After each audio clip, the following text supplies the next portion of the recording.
Agro सोल्युशनमध्ये पुन्हा एकदा आपलं सर्व शेतकरी बांधवांचं स्वागत आहे. शेतकरी मित्रांनो, नमस्कार.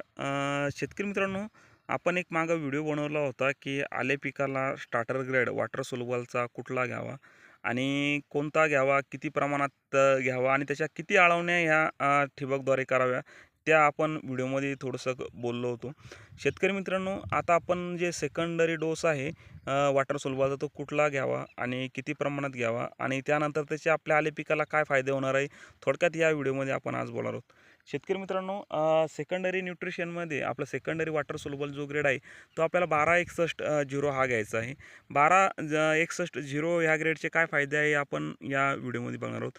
शेतकरी मित्रांनो, 1261ने काय होणार आहे की आपला जो फुटवा आहे, त्याच्यामध्ये 12% नायट्रोजन आहे, त्यानंतर 61% त्याच्यामध्ये फॉस्फरस आहे. आणि फॉस्फरसचं प्रमाण वाढल्यामुळे काय होतं की पिकाची जे मुळांची संख्यात वाढ होते. त्यानंतर सेल डिव्हिजन, सेल इलॉंगेशनचं कार्य हे वाढतं. त्यानंतर फुटवा जो आहे, फुटव्याची संख्या ही त्यामुळे वाढते. तर फुटव्याची संख्या आता काय सध्या 1-1, 2-2, 3-3 फुटवे हा प्रत्येक कंदाला आहे. तर ती फुटव्याची संख्या जास्तीत जास्त म्हणजे लवकरात लवकर वाढावी, त्यासाठी आपण 1261 या ग्रेडचा आपण वापर करत असतो. आता काय शेतकरी मित्रांनो, त्याच्यामध्ये आपल्याला घ्यायचं प्रमाण किती आहे? एकरी आपल्याला 2 किलो 1261 हे घ्यायचं आहे आणि त्यामध्ये आपल्याला परत पुन्हा एक आपल्याला चिलेटेड मायक्रोन्यूटन्स जे आपल्याला घ्यायचं आहे, म्हणजे जे कॉम्बिनेशनवालं चिलेटेड मायक्रोन्यूटन जे आहे, त्याच्यामध्ये झिंक, फेरस, मॅग्नेशियम आणि कॉपर, मॉलिब्डेनम हे सगळे कंटेंट त्याच्यामध्ये ॲड आहे. असलं कॉम्बिनेशन आपल्याला घ्यायचं आणि त्याचं प्रमाण आपल्याला हे किती ठेवायचं आहे, त्याचं प्रमाण आपल्याला जवळजवळ शेतकरी मित्रांनो हे एकरी 250 ग्रामपर्यंत आपल्याला घ्यायचं आहे. आपण त्याच्यामध्ये लिक्विडमधून डी एफ आहे, ते डी-एफसुद्धा आपण वापरू शकतो.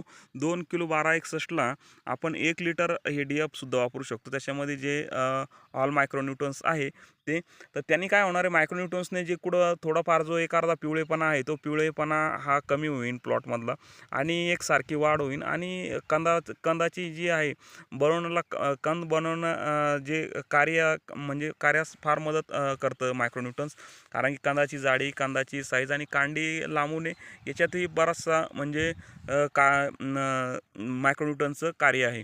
शेतकरी मित्रांनो, 1261चा आपल्याला डोस हा कमी प्रमाणात द्यायचा आहे. एकदम 4 ते 5 किलो असं आपल्याला या प्रमाणात सोडायचं नाही आहे आणि सोडताना 150 ते 200 लिटर पाण्यामध्ये आणि 250 ग्रॅम मायक्रोन्यूटन्स आपल्याला किंवा डी-एफ तुम्ही कॉम्बिनेशन घेऊन आणि एकदा पहिल्या वेळेस आळवणी करा. त्यानंतर 8 दिवसानंतर प्लेन 1261 घ्या. अशा 3 आळवण्या आपल्याला करायच्या आहे. त्याच्यानंतर परत प्लेन 1261 आपल्याला द्यायचं आहे. प्रमाण हे 2 किलोचंच ठेवायचं आहे, जेणेकरून आपला प्लॉट हा खराब होणार नाही, याची काळजी घ्या. कारण वॉटर सोल्युबल आपल्याला कमी कमी प्रमाणातच द्यायचं आहे. शेतकरी मित्रांनो, त्याच्यामुळं आपलं जे तुमचे जे फुटवे आहे, फुटवे संख्या वाढून प्लॉट हा एकदम दाट दिसेल आणि प्लॉट हा भरगच्च असा दिसेल आणि त्यानंतर जे आहे कंदवाढीला सुद्धा म्हणजे जितके फुटवे वाढतील तितकं कंदाची खाली कंदही सुद्धा वाढत चालत असतो. शेतकरी मित्रांनो, व्हिडिओ आवडल्यास लाईक, शेअर, सबस्क्राईब जरूर करा. धन्यवाद.